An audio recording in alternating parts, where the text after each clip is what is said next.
ole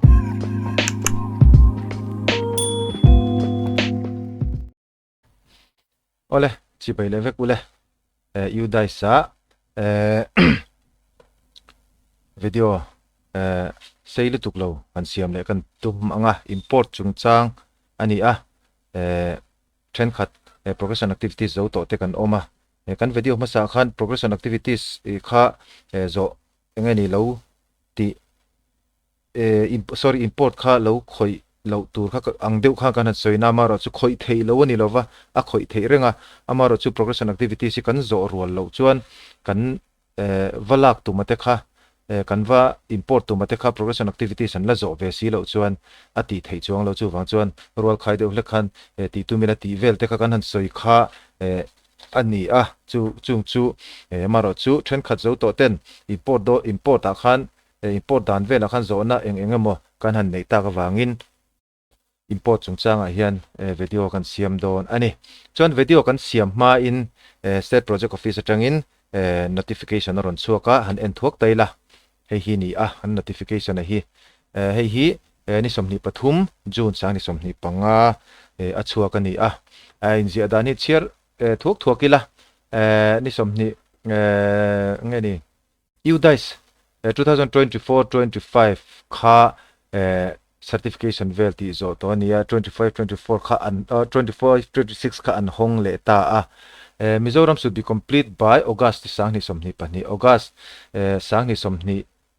August ni somni sang ni somni panga ma a data entry kha complete tur ang khan hetian ron ti chuak ta a chuan data hian progression activities of student in SDMS should be done on priority basis and should be complete as early as possible. Progression activities kha video po to kha activities kha priority pe ka so ma tura malak tur ani chu school tin khan hemi hi priority kan pek ngai don ani chu a khoi tu te in charge te kha thei top chu a malak tur ani a kan hei hele kha hi kan headmaster te po muila priority pe ka ngai a tool te chuan class kan la man che lowa in oya ngai pon kha ka chu u dais in charge te khan kha ka chu kan share anga kan headmaster te po kan inform tra a after completing progression activities additional of new schools should be done englo zo hian hemi complete progression activities kan zo hian no pang thar 8 kha kan thei chau don ani mo progression activities a kan ti fel vat lo chuan no pang 8 kha kan khoi thei don lo ni chu wang chuan nga bik ngai lo tur khan kan ti don ni amaro chu ta hen kan hriat tur chu school kan in ang lova no pang tlem te nei te no pang tam deuh nei te kan om the chu ta chuan kan i hriat thiam tlan kha ngai entina na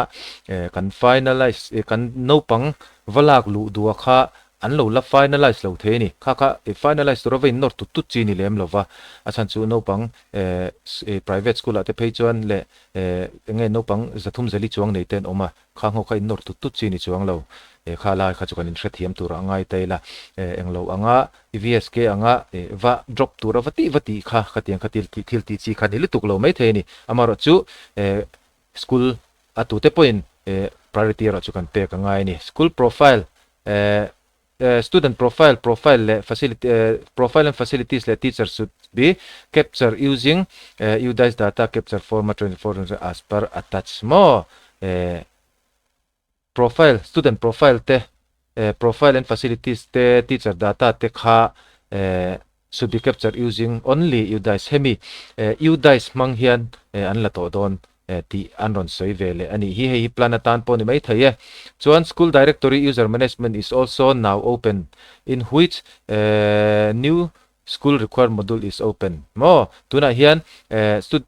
school directory le user management po kha an hong le to tina ni ta a headmaster tharate kan nei chuan user management atanga thlak te kha ngai an contact te thlak te ngaya kha hele kha hi state project office atanga ron kalani hei kan zom vector ani mele hetilai hian engemaw hriat chian lo om chuan in zo chian le thei tur ate po ngai teila a thome chuan udai sa kan han lu tanga udai sa hian 2024-25 akan lu ta ma sabera chan progression activities kan khoi tur ani progression activities kan khoi tur ani a chuan kan khoyanga ama sabera chon kan hriat tur chu class malte te hi finalize vek anga ya chumi zo a school kan finalize le don ani chuan go a kan kalta a class kan han thlang ta a etinan he kan lo thlang ta a he kan thlang le ta kan han go ta a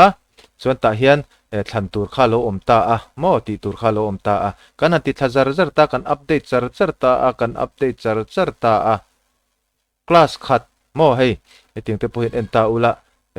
school trend khat ta kha chuan an no pang zong a hi kan school ngai ni an class khat no pang hi kan school zong no pang angvel te pokhani ve theini chuwang chuan khamia khan in nor tu tut lo kan ti te pokha kha achane ni chuan hetila hian finalize om ta mi finalize om zia chu hemi class b mo hemi class b finalize na tur hi ni chuan ti khan class khati ti zawanga I finalize anga class dang I thlang le anga class dang kha khai finalize zo chuan class dang I thlang le anga finalize le anga thlang le anga finalize le anga I finalize kim vek nuwa ta hian en theini progression summary class way sa hian ta hian hei progression status sa hian pending alen ti veka heta chuan engman la khoi lo tina ni ta a chuan hemi hi finalize ani vek nuwa finalize in ti vek nuwa progression activity sa khan apum pui avain ase holding kan finalize le ngai ni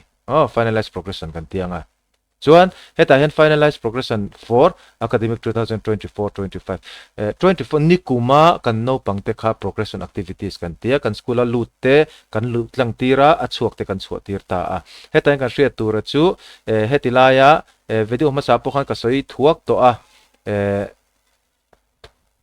hetilaya left school with tc oblique without tc kan ti hian no pang kha drop box a kan da ngal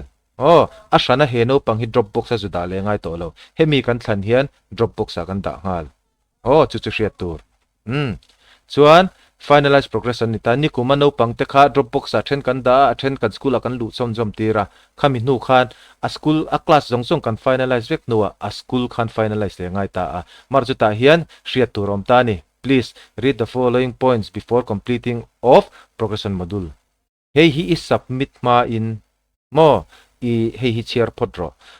class b ka chuan entina progression activity sa hei hi lo ni ta a I lo finalize to theini a class b ka class b kha I finalize to po kha engamuti soli nei chuan iwala update le thei correction po iwala siam le thei iwala update le thei amaro chu progression activities a school finalize ani hi chuan heng ho hi I hriat angai the promotion module will be deactivate for your school school tang khan promotion module kha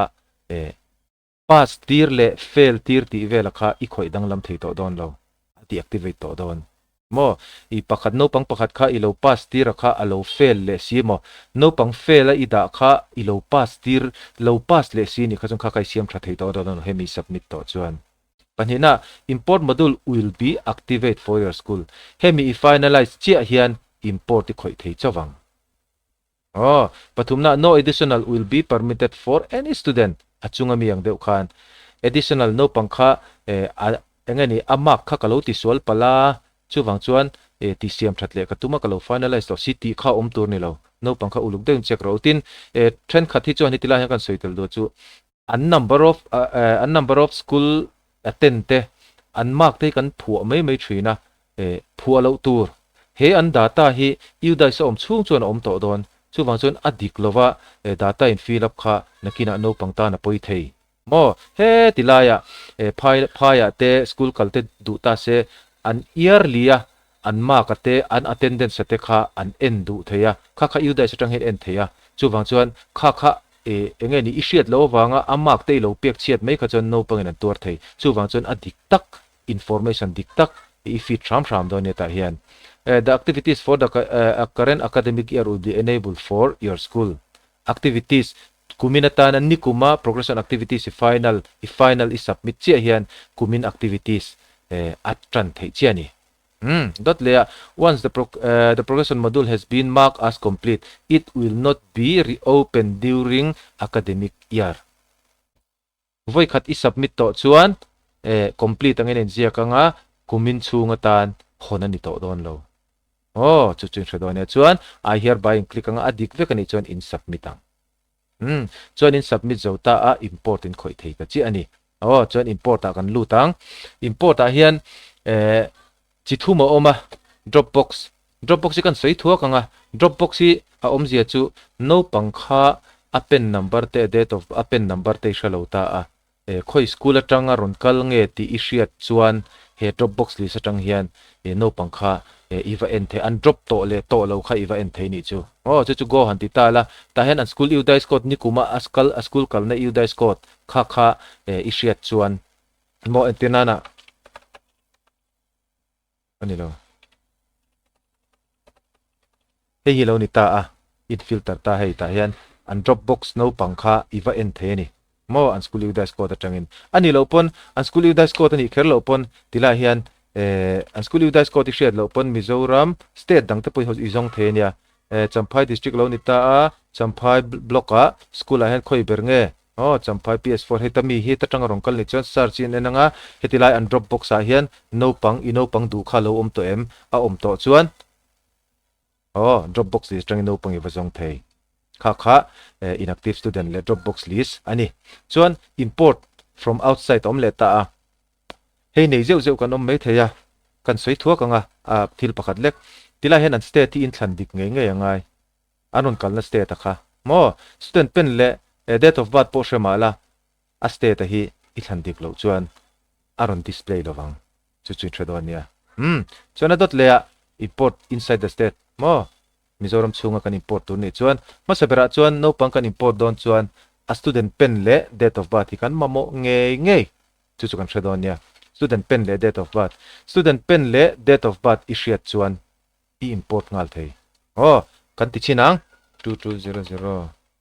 7109030 date of birth hi nisom pariat thathum sang nisom pariat ka goang a pen ka shia date of birth ka sheboka ka goang no pangron lang ta he no panga hi idu kha alo ni chuan I import thei doni amaro chu tuna chuan active alain tia enga tinga active chan kan ti chuan progression pending progression activities an la finalize lo chuwang chuan ila la lu thei lo chuan lo thei ta ang se hetila hen class kha thlan tur lo om don ani ta hian you guys chu engani a sensitive te ti mayang VSK ang kha ani chi alova VSK a kha chuan kan du na class a khan kan da the amaro chu you guys a chuan kha ani ve lo no pangkha entinana class 1 nikuma zira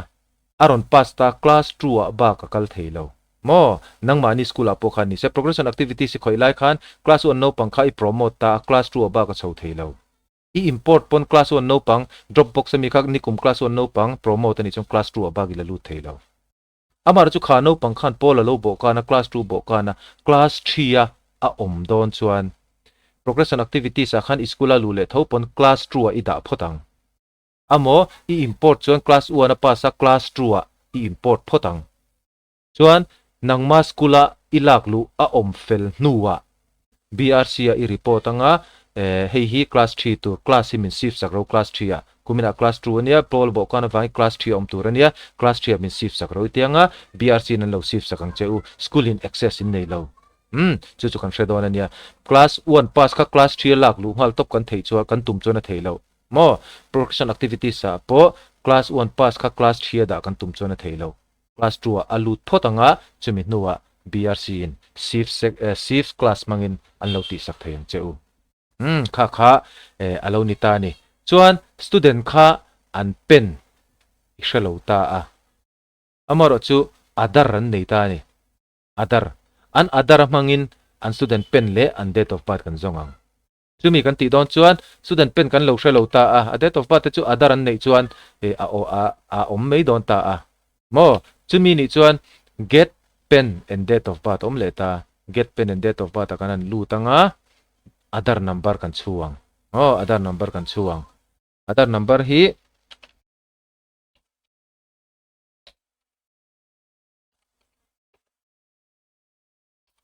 Adar number kan chu a ta hian date of birth ni lo in year of birth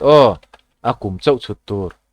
chuan kan search anga khano pangkha you dai sa alo om to a Adar number I chudika a year of birth I chudik bokani chuan search tianga student pen le date of birth alo langang